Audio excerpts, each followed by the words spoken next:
Day 64, Min Beneath the Trees. A combination of bush, creek, park, and runners. Chapter 38, Through the Grief. Eco 7, approaching mid-dark.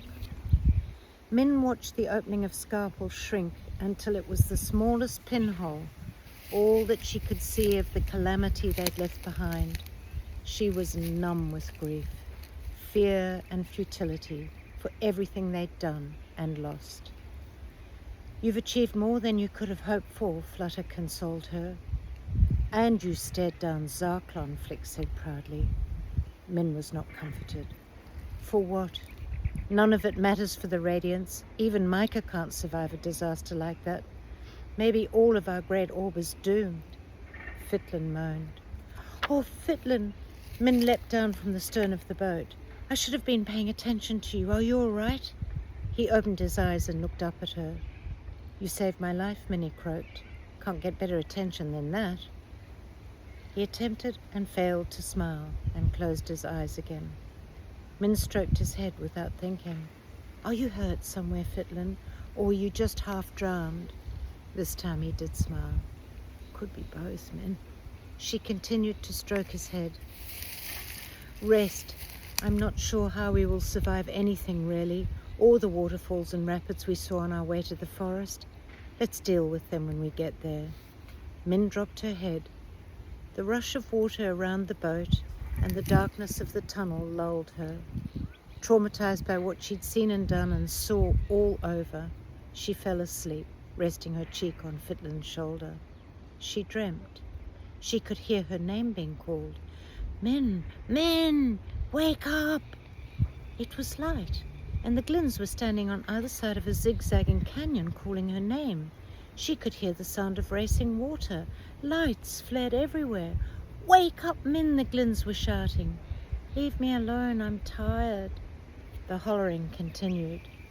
They were poking her with a stick. "Stop!" she shouted in her dream. "Wake up, Min, now, now!" Flick was yelling. This instance, Min. "Wake up, sweet light, please!" Flutter shouted. Why were her wings shouting at her? Now someone was rocking her. "Wake up, Min, we have to leave the boat." "We can't," she screamed in her dream. "We'll drown." "Drown!" Min's eyes opened wide. Fitlin was hauling her up. "Min, quick! We're about to go over the waterfall. Hurry, we have to get out. Take the stick Radiant is holding up for you and jump. Now, Min, jump, jump," he screeched. Fitlin's voice was so urgent she did as he commanded. Grasping the stick, she leapt. Radiant swung the stick swiftly away from the hurtling water.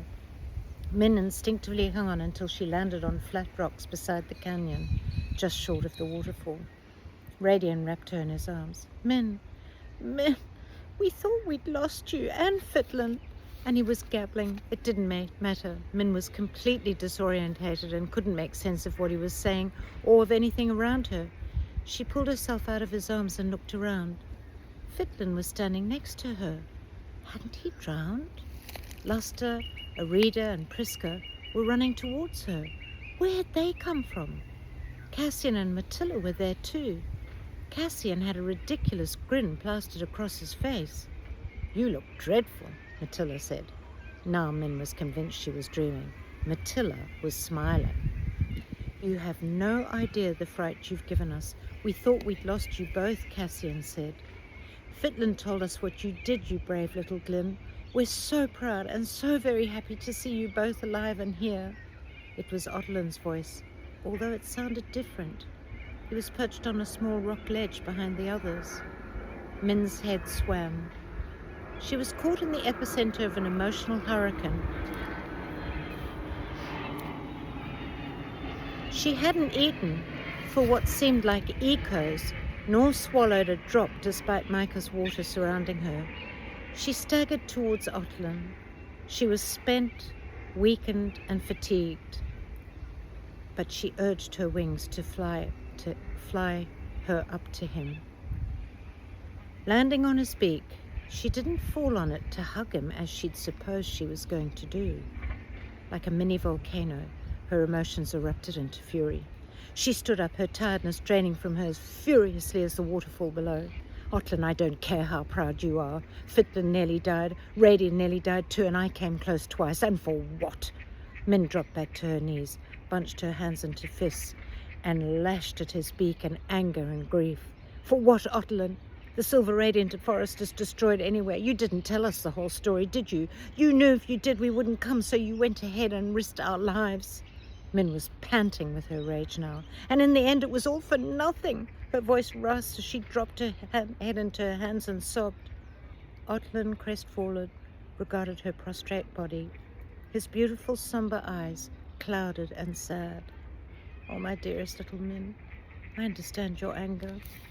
You should know everyone in the council, including Palia, agreed we could not tell you or the other Glins the whole story. We knew if your clans and you had understood what lay ahead, they would never have risked your safety, and you would not have consented to face the dangers involved. It weighed heavily on me, but we needed you.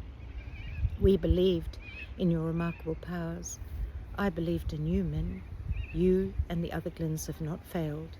Many Radiants will survive because of your creative interventions. Many billions of beings, too.